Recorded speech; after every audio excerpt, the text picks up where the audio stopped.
మహాకుంభమేళ ఏర్పాట్లను అదరగొట్టాయి కేంద్ర రాష్ట్ర ప్రభుత్వాలు. 12,000 కోట్లకు పైగా ఖర్చు చేశాయి. కోట్ల మంది వస్తున్నా ఎలాంటి ఆటంకాలు లేకుండా మహాకుంభ్ సాఫీగా సాగుతోంది. నిఘా కోసం అత్యాధునిక టెక్నాలజీని ఉపయోగిస్తున్నారు.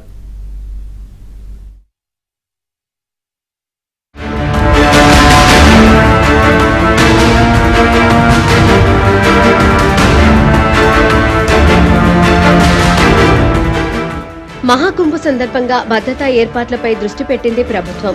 యూపీ సర్కార్, మోదీ సర్కార్ ఈ కుంభమేళాను అత్యంత ప్రతిష్టాత్మకంగా తీసుకున్నాయి. యాత్రికులకు ఇబ్బంది లేకుండా 2 లక్షల టెంట్లు ఏర్పాటు చేశారు. 2 లక్షల మరుగుదొడ్లు నిర్మించారు. 1,250 కిలోమీటర్ల పైప్ లైన్లతో 50,000 నీటి కనెక్షన్లను ఇచ్చారు. 200 వాటర్ ఏటీఎంలను ఏర్పాటు చేశారు.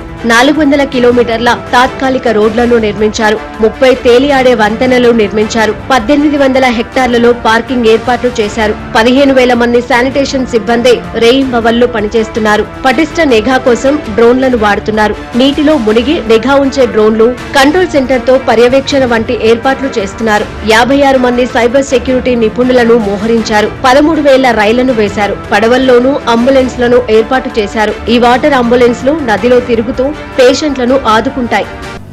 जब आपसे हमारी पहली मुलाकात हुई थी तो उस दौरान हमने प्रदर्शन के दौरान ये बताया था कि किस तरीके से हम यहाँ पर अपनी जो टीमें हैं उनको घाटों पर तैनात करेंगे और किस तरीके से जो हमारे बचाव दल हैं वो अपना काम करेंगे।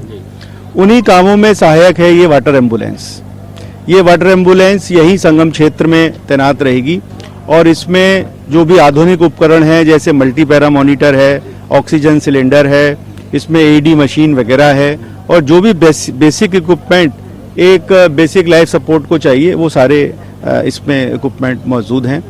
और इसमें राउंड द क्लॉक हमारे एक चिकित्सक रहेंगे, डॉक्टर, और उनके साथ 2 हमारे पैरामेडिक इसमें 24/7 तैनात रहेंगे। टीम है इस गांव की, वो पेयजल का समाधान मेरे गांव की नई पहचान है। तो जो इसके पीछे जो पूरी सोच है वो ये है कि जल जीवन मिशन जब 2019 में 15 अगस्त को माननीय प्रधानमंत्री जी ने लाल किले से घोषित किया, उसके बाद से किस तरह के बदलाव आए ग्रामीण जीवन में। మహాకుంభమేళ 45 రోజులు జరిగినా 6 రోజులను పరమ పవిత్ర ఘట్టాలుగా భావిస్తారు. జనవరి 13న, జనవరి 15న మకర సంక్రాంతి స్నానం, జనవరి 29న మౌని అమావాస్య, ఫిబ్రవరి 3న వసంత పంచమి స్నానం, ఫిబ్రవరి 12న మాఘ పౌర్ణమి స్నానం, చివరి రోజు ఫిబ్రవరి 26న మహాశివరాత్రి స్నానం ముఖ్యమైనవి. ఈ పవిత్ర దినాలలో రోజుకు 4 కోట్ల యాత్రికులు వస్తారని అంచనా. వీరికి ఏర్పాట్లు, మౌలిక సదుపాయాల కోసం 12,670 కోట్లు ఖర్చు చేశాయి కేంద్ర ప్రభుత్వం, యూపీ సర్కార్.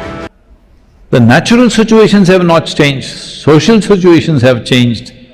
Certain level of immaturity has come into people. All that going there is many of them just want to take pictures. You must see the number of people who want to take selfies with the Naga Baba who is sitting there. It's just crazy.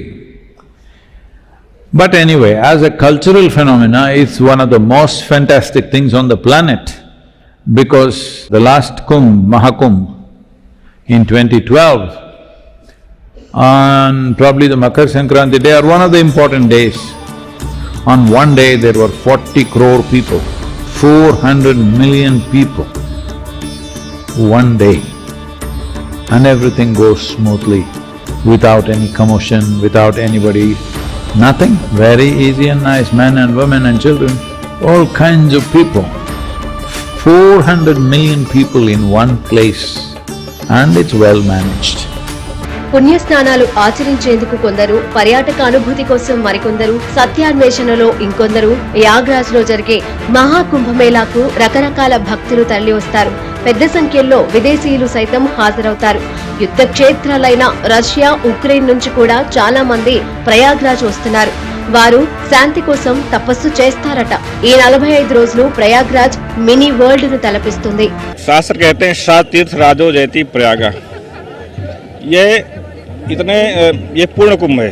144 वर्ष बाद जो है पूर्ण कुंभ आया हुआ जो है, और इतना उत्साह है, इतना उमंग है। ऋषि मुनि, तपस्वी, मनस्वी सब यहाँ पर आए हुए हैं जो है, और अपने मन को अपना कल्याण करने के लिए जो है यहाँ पर सभी लोग आ रहे हैं जो है, और सभी अपना कल्याण। आस्था का पर्व है, काफी भीड़ है और 144 साल बाद ये पर्व पड़ रहा है।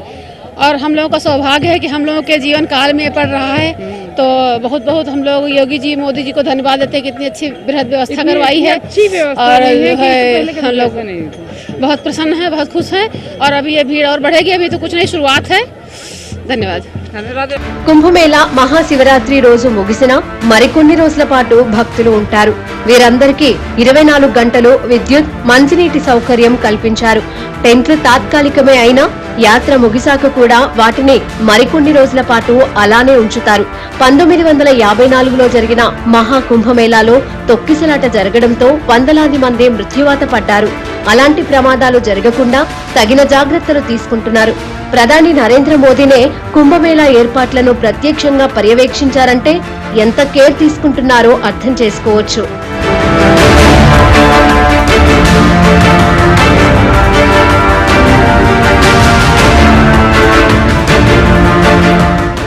కుంభమేళా జరిగినన్ని రోజులు ప్రతిరోజు కన్నుల పండుగగా గంగా హారతి నిర్వహిస్తారు.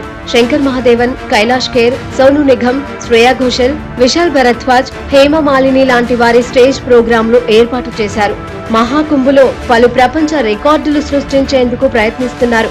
ఎలక్ట్రిక్ వెహికల్స్ తో అతిపెద్ద పరేడ్, రివర్ క్లీనింగ్ ఎక్సర్సైజ్, ఇలా ఎన్నో రికార్డులు నెలకొల్పనున్నారు.